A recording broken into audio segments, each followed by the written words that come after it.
Hello, welcome to Oxford Heirlooms.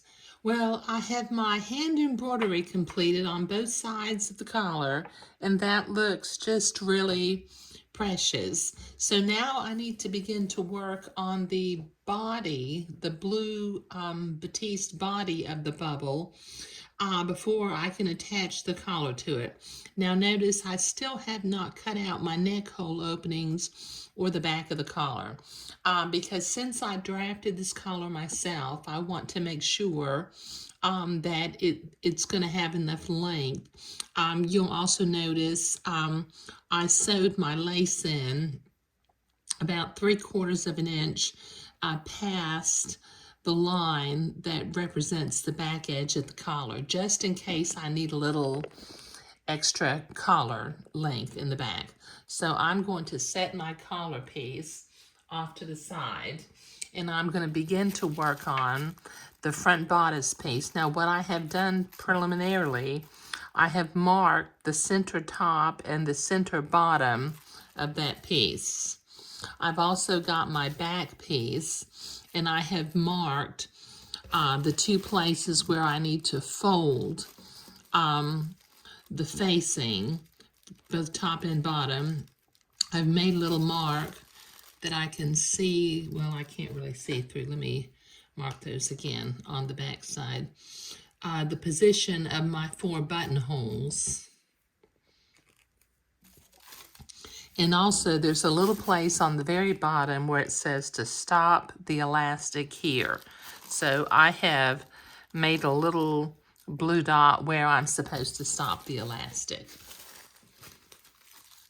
Okay, all right, so let me unpin my pattern pieces. And then we have a 1/4 inch seam allowance on these pattern pieces, and they do ask for French seams, so we're going to be making some tiny, tiny, tiny little French seams. Let me get my pins out of here. Okay, I've marked the place where it's supposed to be clipped up to, but I have not clipped that yet.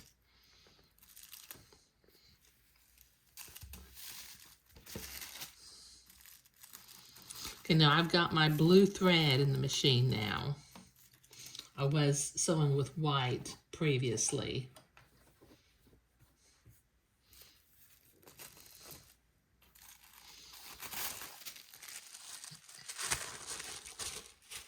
This fabric has gotten a little bit wrinkled, but I will press that at the ironing board in a little while after I get this shoulder seam sewn.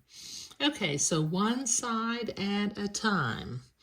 I'm going to pin these 2 shoulder seams together.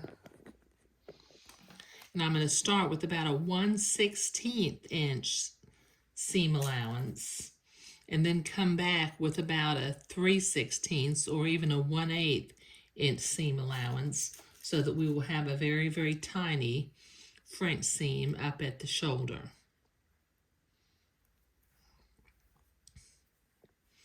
We'll do one shoulder at a time.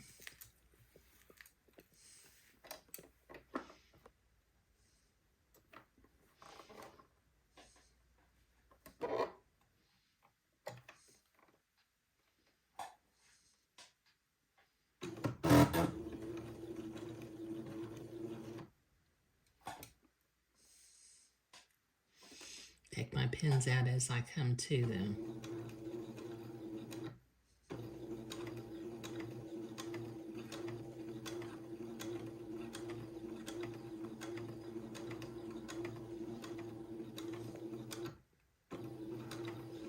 I'm doing this slowly because when you're doing such a tiny seam allowance, you really need to maintain control over the edge of the fabric particularly.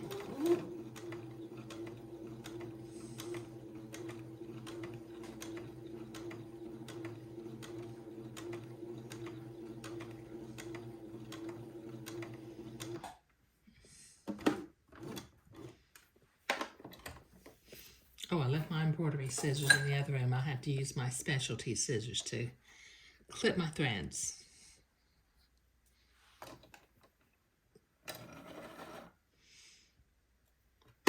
Okay, so that is, as you can see, that's just a tiny little seam, about a 1/16 of an inch. Now I will do the other shoulder and then I'll go to the ironing board and press my pattern pieces a little bit flatter and press my seams to one side, but I'll be right back.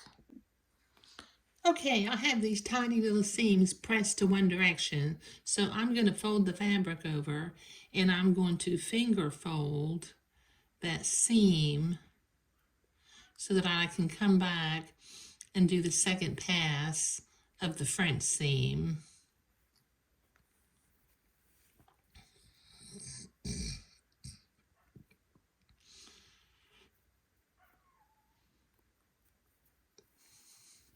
And the second seam will be about 1/8 of an inch, maybe a little bit less, just enough to hold it into place.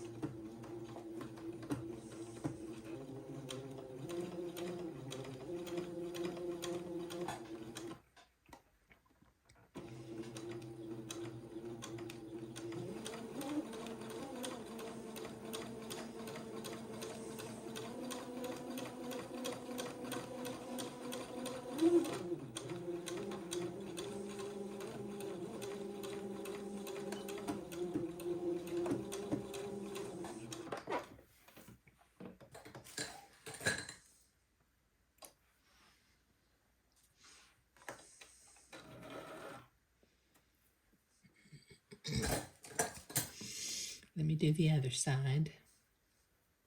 First, I'll finger fold it.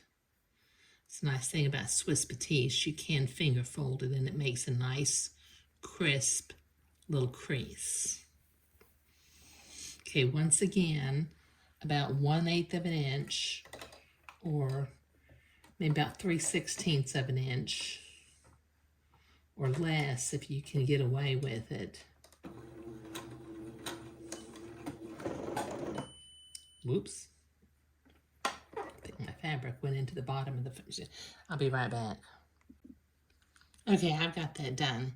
Okay, so I've got some very small French seams that I need to press towards the back of the garment.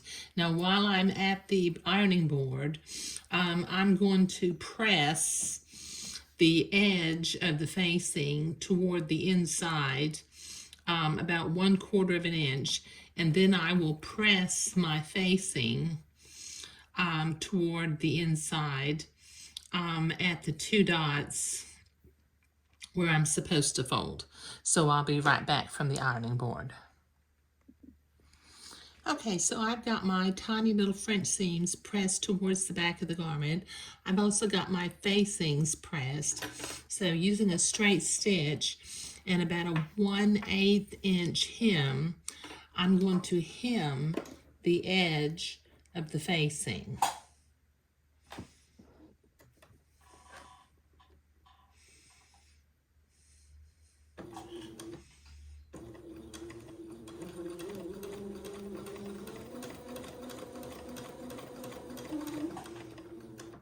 And I'll do this with both of the facings.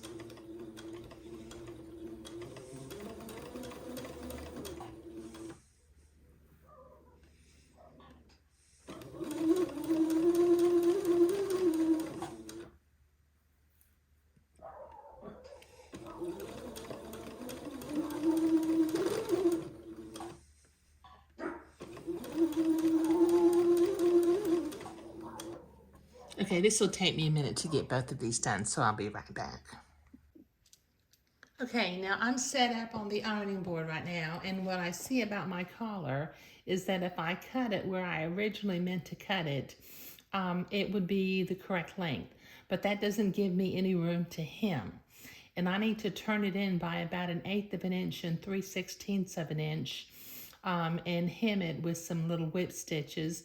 So as you can see, I have extended my collar line by about 1/2 inch on either side. Let me see if I can zoom in a little bit.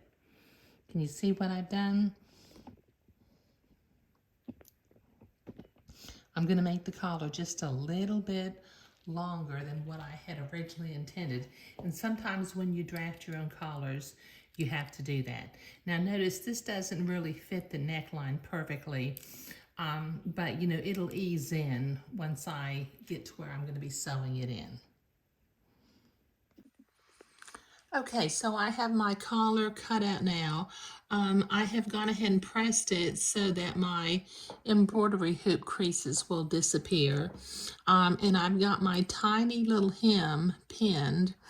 That's about 1/8 or 3/16 of an inch.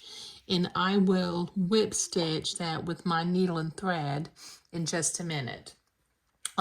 In the next video, we will begin to attach the collar to the front bodice and back pieces of the bubble, and then continue working on the bubble.